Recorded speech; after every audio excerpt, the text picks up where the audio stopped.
For centuries, humans have been trying to crack the code of deception. From ancient times to modern days, the quest to uncover lies has fascinated and perplexed us. We look for tells in body language, shifty eyes, nervous tics, a fleeting smirk.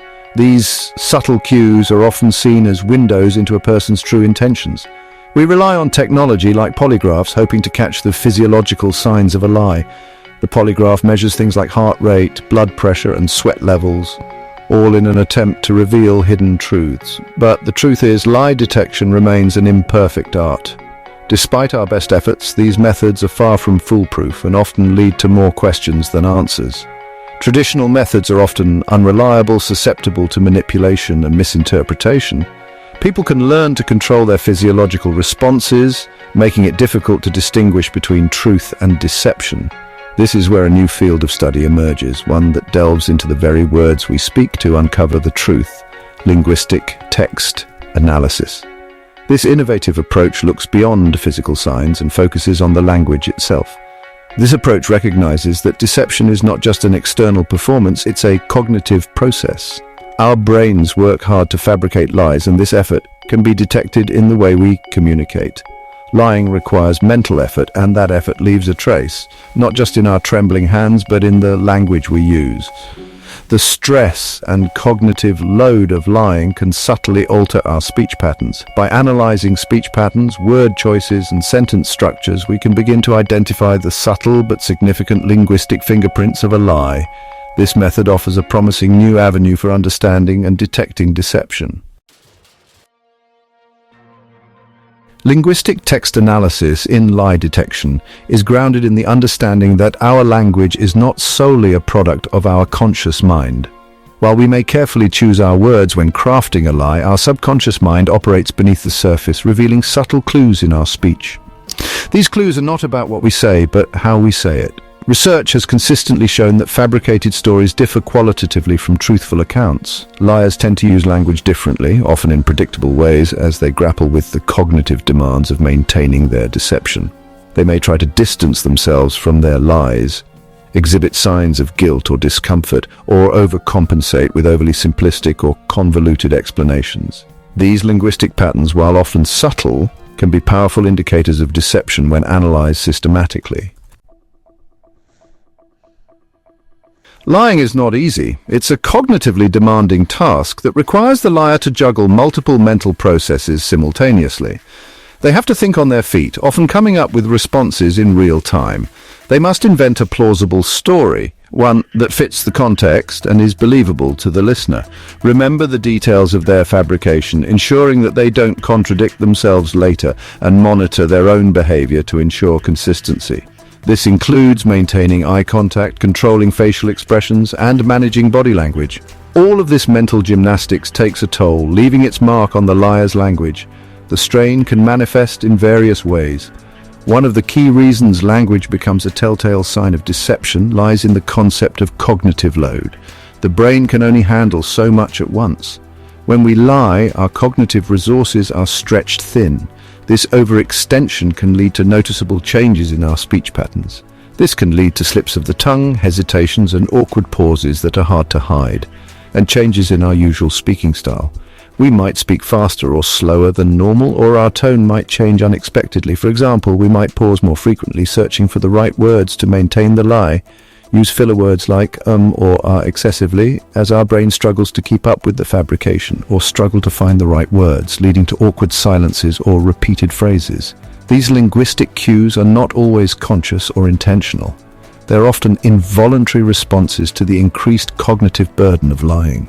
The more complex the lie, the more pronounced these signs can become. One of the most consistent findings in deception research is the tendency for liars to distance themselves from their lies. This manifests linguistically through a reduction in self-references, particularly the use of first-person pronouns like I, me, and mine. When someone is telling the truth, they are typically more comfortable owning their experiences and using language that reflects their personal involvement. However, liars often subconsciously try to create a psychological separation between themselves and their deceptive statements. They may use more third-person pronouns, refer to themselves in the third person, or avoid mentioning themselves altogether. For example, instead of saying, "I went to the store yesterday," a liar might say, "Someone went to the store yesterday," or "The store was visited yesterday." This subtle shift in language can be a significant red flag for deception. Section 5, Pattern 2, the language of guilt and discomfort. Deception often evokes feelings of guilt, anxiety and discomfort, and these emotions can leak out through our language.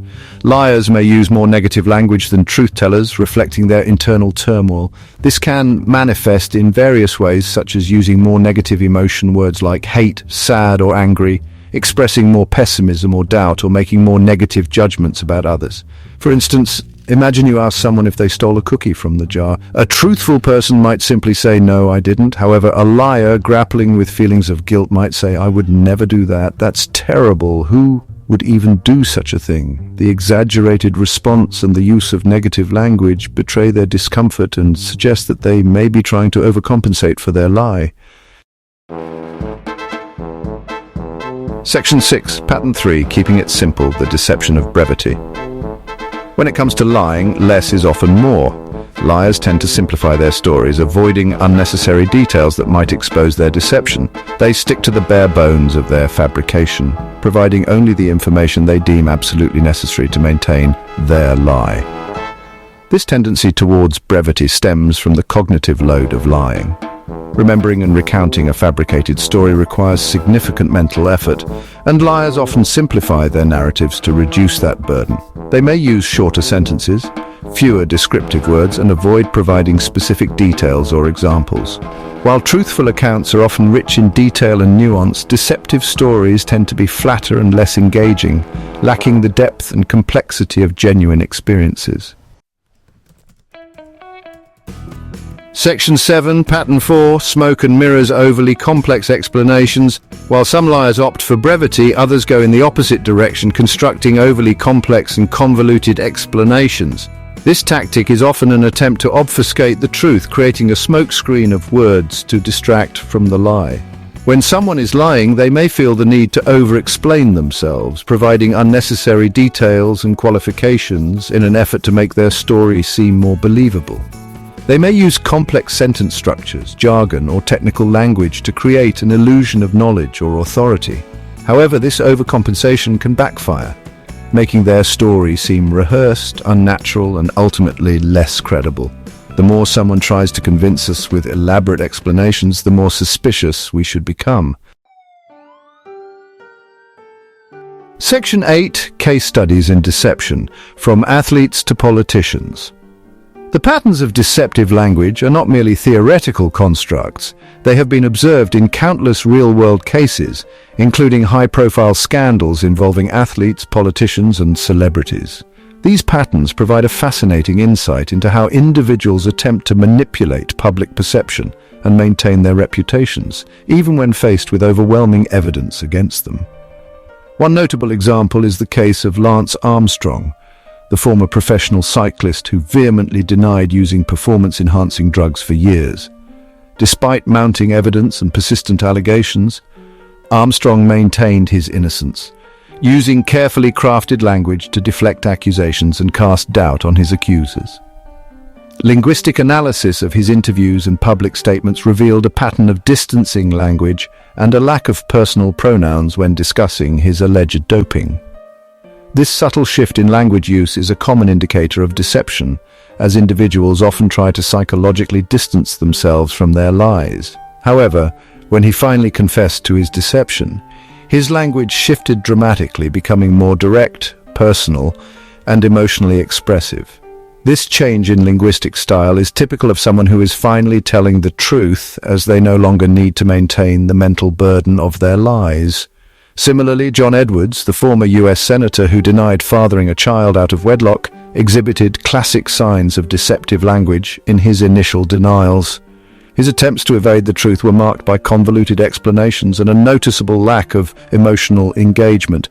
His explanations were convoluted and evasive, lacking the straightforwardness and emotional honesty of someone telling the truth. The inconsistencies in his statements and his evasive demeanor were clear indicators of his attempts to hide the truth. These cases highlight the power of linguistic text analysis in revealing deception. even when individuals are skilled at maintaining a facade of honesty.